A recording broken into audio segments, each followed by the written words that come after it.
वैशाख मास महत्तम अध्याय 19। हरे कृष्णा, राधे राधे। पद्म पुराण में वैशाख मास के महत्तम का वर्णन करते हुए कहा गया है कि पूजा करने से भी भगवान श्री हरि को उतनी प्रसन्नता नहीं होती जितनी कि वैशाख के महीने में स्नान करने मात्र से होती है। इसलिए सभी पापों से मुक्ति और भगवान वासुदेव की प्रीति प्राप्त करने के लिए हर किसी को वैशाख स्नान करना चाहिए।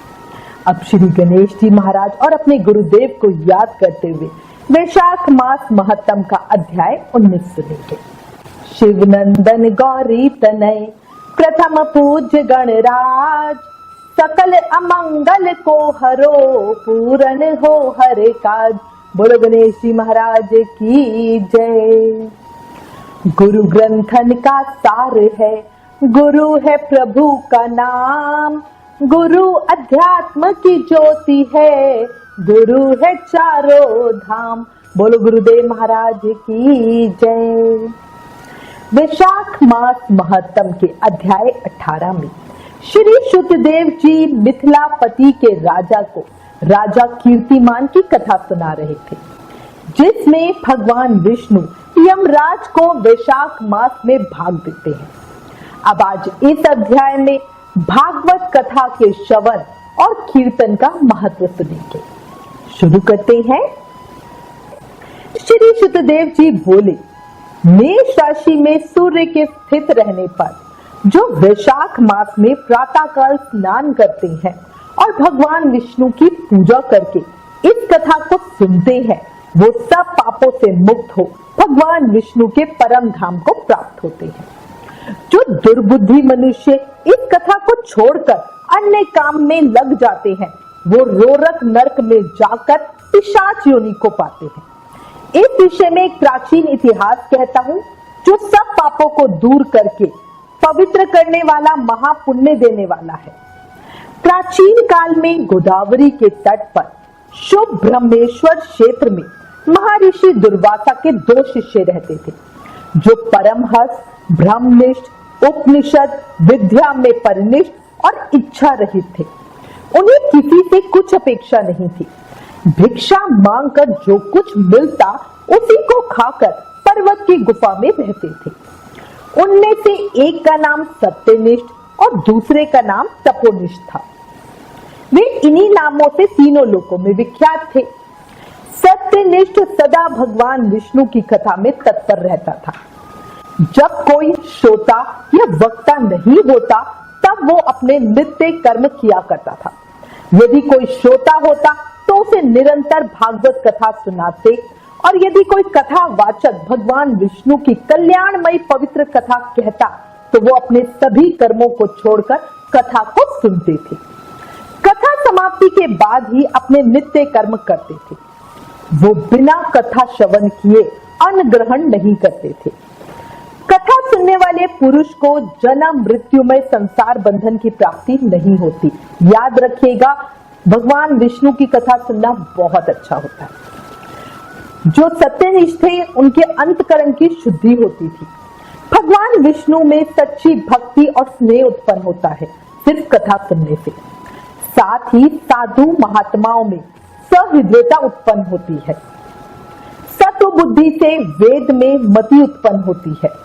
निरंजन निर्गुण ब्रह्मा उनके हृदय में आकर विराजते हैं। श्रवण से ज्ञान पाकर, मतलब सुनने से ज्ञान मिलता है, मनुष्य भागवत चिंतन में भी समर्थ हो जाता है। इसलिए हर समय जब भी हो तभी हमें सत्संग करना चाहिए, प्रभु की लीलाओं का चिंतन करना चाहिए। श्रवण, ध्यान और मनन ये वेदों में अनेक प्रकार से बताए गए हैं, परंतु जहाँ साधु महात्मा ना हो, तुलसी ना हो, विष्णु जी का मंदिर ना हो, जब भगवान विष्णु की कथा ना होती हो, अगर वहां वो स्थान पर साक्षात गंगा जी का किनारा भी हो, तो भी उसे त्याग देना चाहिए, वहां नहीं रहना चाहिए। वहां का मरा हुआ प्राणी 100 जन्म तक कुकर योनि पाता है। ऐसा विचार कर वो मुनिवर सत्यनिष्ठ सदा भगवान विष्णु की भक्ति और कथा में तत्पर रहते थे। मगर ऋषि दुर्वासा के जो दूसरे शिष्य तपोनिष्ठ थे, वो ना तो जिह्वा से भगवान विष्णु की कथा कहते, ना ही कानों से सुनते थे। तीर्थ स्थान करने जाते तो वहां पर होती हुई कथा भी तप में विघ्न ना पड़ जाए इस डर से छोड़ देते थे। उनको हर समय लगता था कि वो अपनी तपस्या करते रहे, तप करते रहे, साधना करते रहे, बट वो कथा को नहीं सुनते थे। उस दुरात्मा ने दुर्बुद्धि से ऐसे ही समय बिताकर अपना शरीर छोड़ दिया। तब वो शमी के वृक्ष पर छिनकर्ण नाम का महाबलवान पिशाच हुआ। अब देखो, उन्होंने तपस्या बहुत की थी, बट फिर भी कथा नहीं सुनी, इसी वजह से वो पिशाच बन गए। आशयहीन क्षुधा से व्याकुल उनका कंठ, होठ और तालु सूख गए। ऐसे ही अत्यंत दुखी हो वो इधर उधर घूमते हुए भटक रहे थे। इस प्रकार 10 सहस्र वर्ष बीत गए। उन्हें अपना कोई भी रक्षक दिखाई नहीं देता था। इस प्रकार वो उस सुनसान वन में भटकते रहे। एक समय दैवयोग से सत्यनिष्ठ उस वन में आए। वहां मार्ग में उसने क्षुधा से अत्यंत पीड़ित और दुखी पिशाच को देखा। उसे देखकर सत्यनिष्ठ कहने लगे, डर मत, तू कौन है, तेरी ये दशा कैसे हुई, तू मुझे सब बता। अब से आगे तुझे दुख नहीं होगा। सत्यनिष्ठ के ऐसे वचन सुनकर वो पिशाच अत्यंत व्याकुल हो कहने लगा, हे प्रभु, मैं दुर्वासा मुनि का शिष्य तपोनिष्ठ हूँ। मैं ब्रह्मेश्वर क्षेत्र का निवासी हूँ। कर्मों के लोप हो जाने के भय से अपनी दुर्बुद्धि के कारण महात्माओं द्वारा कही हुई भगवान विष्णु की कथा का आदर नहीं किया।